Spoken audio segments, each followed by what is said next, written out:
மீசா டிவியின் தமிழ் பேசும் உறவுகளை அன்போடு வரவேற்றுக் கொள்கிறோம். இன்றைய இந்த பதிவுல ஜோன்சன் பெர்னாண்டோ, பிரசன்ன ரணதுங்க, ராஜித சேனாரத்ன, ரோஹித அபேவர்தன ஆகியோருக்கு எதிரான வழக்குகளும் விசாரணைகளையும் தொடங்கப்பட்டிருக்குது.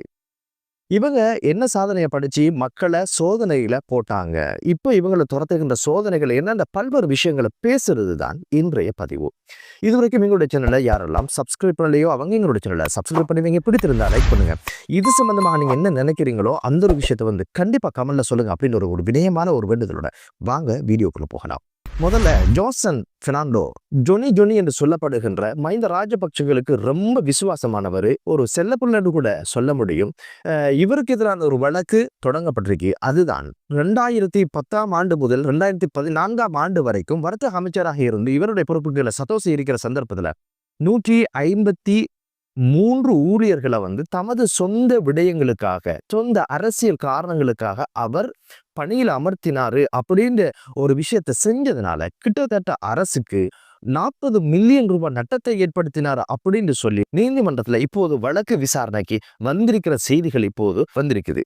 இதனுடைய பிரதிவாதியாக ஜோன்சன் பெர்னாண்டோ மற்றும் சதோச நிறுவனத்துடைய தலைவரும் இவருடைய இணைப்பு செயலாளரும் பெயரிடப்பட்டு இப்போது குற்றப்பத்திரிகை தாக்கல் செய்து அந்த ஒரு வழக்கு இப்போது நகர ஆரம்பிச்சிருக்குது. இந்த வழக்கு குறித்து மேலும் தேடி பார்த்ததுல என்ன அப்படின்னு கேட்டீங்கன்னா, இந்த ஒரு வழக்கு ஏலவே தாக்கல் செய்யப்பட்டு வழக்கு ஓடிக்கொண்டிருந்திருக்குது. 2020ஆம் ஆண்டு இந்த வழக்கை நீதிமன்றம் தள்ளுபடி செஞ்சிருக்குது. 2020ஆம் ஆண்டு அப்படின்னு சொல்றது யாருடைய காலம்? கோட்டபாய ராஜபக்ச அவங்களோட ஆட்சி காலம். அது அத்தனை வருஷம் ஒரு விஷயத்தை விசாரணை செஞ்சு தகவல்களை தேடி சாட்சியங்களை தேடி எல்லாமே சமர்ப்பிச்சதுக்கு பிறகு எதுக்காக ஒரு வழக்கு தள்ளுபடி செய்யப்படுகிறது அப்படின்ற ஒரு விஷயம் எப்போதுமே உன்னிப்பாக கவனிக்கப்பட வேண்டிய விஷயம். காரணம் என்னன்னா, அரசியல்வாதிகள் இவங்க என்ன வகையான விஷயங்களை கையாள்வாங்க அப்படின்ற விஷயம் எல்லாம் நமக்கு தெரியுது. சரி, ஜோன்சன் பெர்னாண்டோ இவங்களுக்கு இது மட்டுமா வழக்கு அப்படின்னு கேட்டீங்கன்னா இல்ல. அறகலையில பூந்து மஹிந்த ராஜபக்சேக்களுக்காக வேண்டி ஆட்களை கூட்டிட்டு அடிதடியில இறங்கின ஒரு விஷயத்துல அவருக்கான வழக்கு மூடிக்கொண்டிருக்குது. அத்தோட முடிஞ்சா அப்படின்னு பார்த்தா இல்ல. சில மாதங்களுக்கு முன்னால BMW சொல்லப்படுகின்ற சொகுசு காரொண்ட சட்டவிரோதமாக பதிவு செஞ்சு நாட்டுக்குள்ள கொண்டு சட்டவிரோதமாக பதிவு செஞ்சு அந்த ஒரு விஷயத்த பண்ணி அவர் பாவிச்சதுனால அது விசாரணைக்கு அவர் சிறைக்கும் போய் பிணையில வெளியே அந்த வழக்கும் ஓடுது. எவ்வளவு தூரம் பிறலியாக இருப்பாங்களோ அவ்வளவு தூரம் பிரச்சனைகளும் அதிகம்ன்றது நமக்கு தெரியும். அந்த வகையில் ஜோன்சன் பெர்னாண்டோ அவங்களுக்கு இதுவரைக்கும் 2 வழக்கு ஓடிக்கொண்டிருக்குது. அடுத்தது யாரை பத்தி பார்க்கலாம் அப்படின்னு கேட்டீங்கன்னா, பிரசன்ன ரணதுங்க மேல் மாகாணத்துடைய முதலமைச்சராக இருந்த நேரம் ஒரு சதுப்பு காணிக்கு மண் அரைக்கணும் அப்படின்னு சொல்லி அதுக்கான அனுமதியை கேட்ட நேரம் அனுமதியை கொடுக்கணும், இல்லைன்னா இல்லைன்னு சொல்லணும். இல்ல, அவர் அதை சொல்லல. அவர் என்ன பண்ணினார்னா, ஒரு வர்த்தகரிடம் இருந்து 64 மில்லியன் ரூபாய் கப்பம் கேட்டு அவரை மிரட்டினதோட இந்த ஒரு விஷயம் வழக்காக விழுந்து விசாரணை நடத்தப்பட்டிருக்குது. அந்த நேரத்துல இவருக்கு நீதிமன்றம் இவரை குற்றவாளியாக கருதி 2 வருட கடூழிய சிறை தண்டனையும் இவருக்கு 25 மில்லியன் ரூபாய் தண்ட பணமும் குறித்த வர்த்தகருக்கு 10 லட்சம் ரூபாய் நட்டஈடும் கொடுக்கணும் அப்படின்னு ஒரு தீர்ப்பை வழங்கி வச்சுச்சு. எனவே இதை எதிர்த்து மேன்முறையீடு செஞ்சிருக்கிறாரு. இந்த மேன்முறையீடு விசாரணைக்கு வரப்போகுது. 13ஆம் 16ஆம் தேதிகளில் விசாரணைக்கு எடுத்துக்கொள்ளப்படுவதாக நீதிமன்றம் அறிவிச்சிருக்குது. தீர்ப்பு உறுதி செய்யப்படுமாக இருந்தால் 25 மில்லியன் ரூபாய் அரசுக்கு செலுத்தணும். அத்தோட சேர்த்து இந்த குறித்த வர்த்தகருக்கு 10 லட்சம் ரூபாய் நட்டஈடும் கொடுக்கணும். எடுக்கிற இடத்துல கொடுக்குற மாதிரி சம்பவம் நடந்து முடிகிறது. இவங்களுக்கு மிகப்பெரிய இழப்பாக இருக்கும். எனவே இந்த ஒரு விஷயம் எப்படியான ஒரு தீர்ப்பை தாங்கி வரப்போகுது என்பதை இப்போது ஊடகங்களும் சரி மக்களும் சரி பார்த்து கொண்டு இருக்கிறத பார்க்க முடியுது.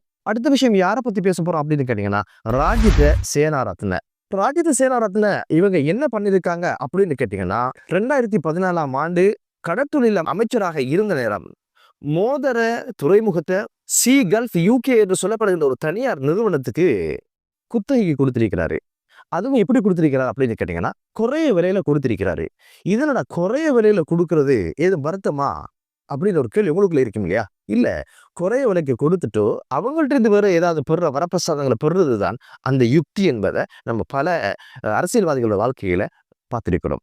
அந்த வகையில அரசுக்கு ஏற்படுத்தப்பட்ட நட்டம் பாரிய அளவு ஊழல் நடந்ததாக சொல்லி லஞ்ச ஊழல் ஆணைக்குழு 5 குற்றச்சாட்டுக்களை உள்ளடக்கி வழக்கு தாக்கல செஞ்சிருக்கிறாங்க. இதனுடைய பிரதிவாதி யாரு அப்படின்னு பாத்தீங்கன்னா, அன்றைய அமைச்சராக இந்த ராஜித சேனாரத்னையும் அந்த திணைக்களத்தினுடைய பணிப்பாளரும் அதனுடைய முகாமைத்துவ பணிப்பாளரும் பெயரிடப்பட்டிருக்கிறாங்க. இப்போது இந்த வழக்கு விசாரணைக்கு வந்திருக்குது.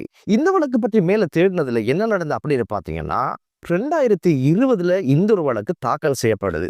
17 சாட்சிகள், 55 சான்றுகள் என்று சொல்லி அனைத்தும் சமர்ப்பிக்கப்பட்டிருக்குது.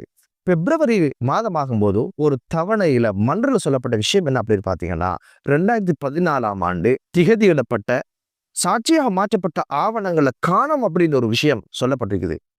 அது என்ன ஆவணங்களை காணோம்? 2 காலுள்ள எலி அறுத்துச்சா இல்ல 4 காலுள்ள எலி அறுத்துச்சா அப்படின்னு ஒரு விஷயம் பேசுமுறலாக மாறி இருக்குது. எப்படிமே இவர கேஸ்ல உள்ள ஃபைல் மட்டும் காணாம போகும்.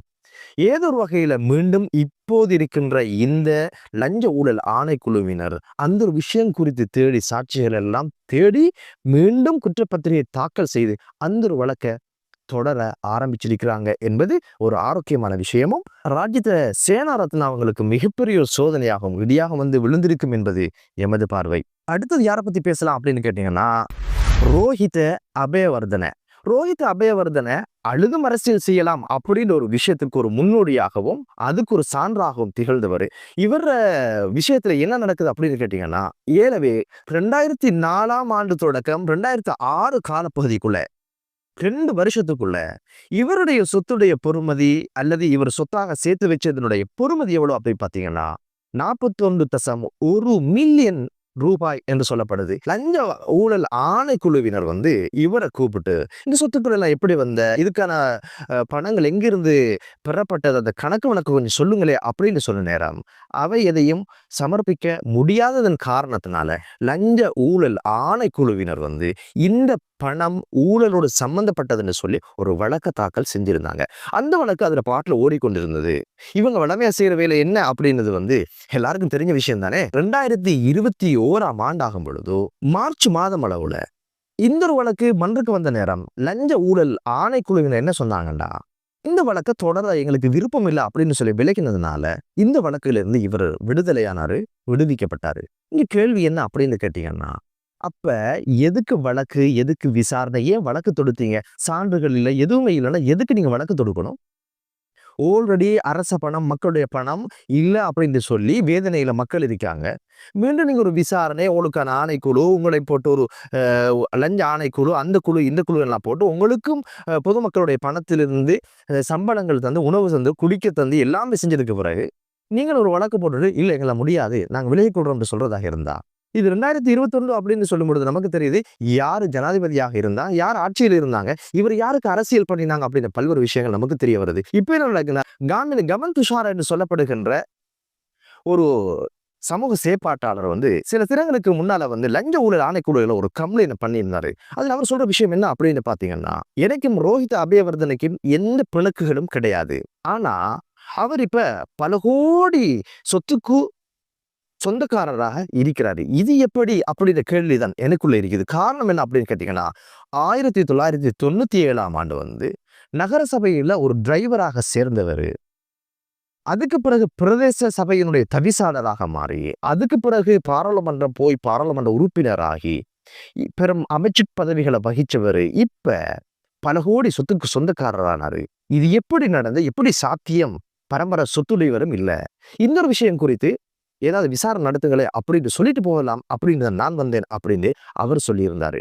என்னதான் இருந்தாலும் நீதித்துறை சுயாதீனமாக இது போன்றவர்களுக்கு சட்ட நடவடிக்கை எடுக்க வேண்டும் என்பதுதான் மக்களுடைய ஆணையும், மக்கள் அரசுக்கு கொடுத்த ஆணையம் என்பது நாம் மீண்டும் மீண்டும் வலியுறுத்தி கொள்ள விரும்புகிறோம். இவர் வந்து மஹிந்த ராஜபக்ஷர்களிடமிருந்து வெளியேறு ரணிலோடு ஒட்டி கொள்ளும் சந்தர்ப்பத்தில் என்ன பண்ணினார் அப்படின்னு கேட்டீங்கன்னா, பயங்கரமா ஊடகங்களை வந்து அழுது சொன்னாரு, நான் அரசியல் பண்ணியது, அரசியல் படிச்சது எல்லாத்தையும் தெரிஞ்சு கொண்டது மஹிந்த ராஜபக்ஷர்களிடமிருந்து. இப்போது எனக்கு நாட்டிற்கான எதிர்காலம் குறித்து, நாட்டை பொருளாதார ரீதியாக முன்னேற்றம் அப்படின்னு ஒரு இலக்கை நோக்கி நான் பயணிக்க ஆரம்பிச்சிருக்கேன். அதனால் என்ன மன்னிச்சுங்க, மன்னிப்பு கேட்டுட்டு ரணில் விக்ரமசிங்க அவங்கள்ட்ட வந்தாங்க. அந்த அழுகையின் அனுதாபத்துல தான் ஒரு சில வாக்குகள் எடுத்து அவர் மட்டும்தான் நான் நினைக்கிறேன் பழையவங்கள்ல ஒரு சிலர்ல இவரும் ஒருத்தர் பாராளுமன்றம் போனதை பார்க்க முடியுது. என்ன இருந்தாலும் வழக்கு வந்து இன்னும் வந்தாச்சு, இனி அழ ஆரம்பிப்பாரா என்பது தெரியவில்லை. பொறுத்து பார்க்கலாம், அழுகிறாரா அல்லது சிரிக்கிறாரா என்பதை. எனவே உண்மையிலே அரசியல்வாதிகள் இப்படியான பிழைகளை செய்வதற்கு பக்கபலமாக அரசு அதிகாரிகள் இல்லாமல் இதை செய்ய முடியாது. கள்ளனும் தோட்டக்காரனும் ஒன்று சேர்ந்தா விடிய விடிய களவெடுக்கலாம் என்பது பழமொழி.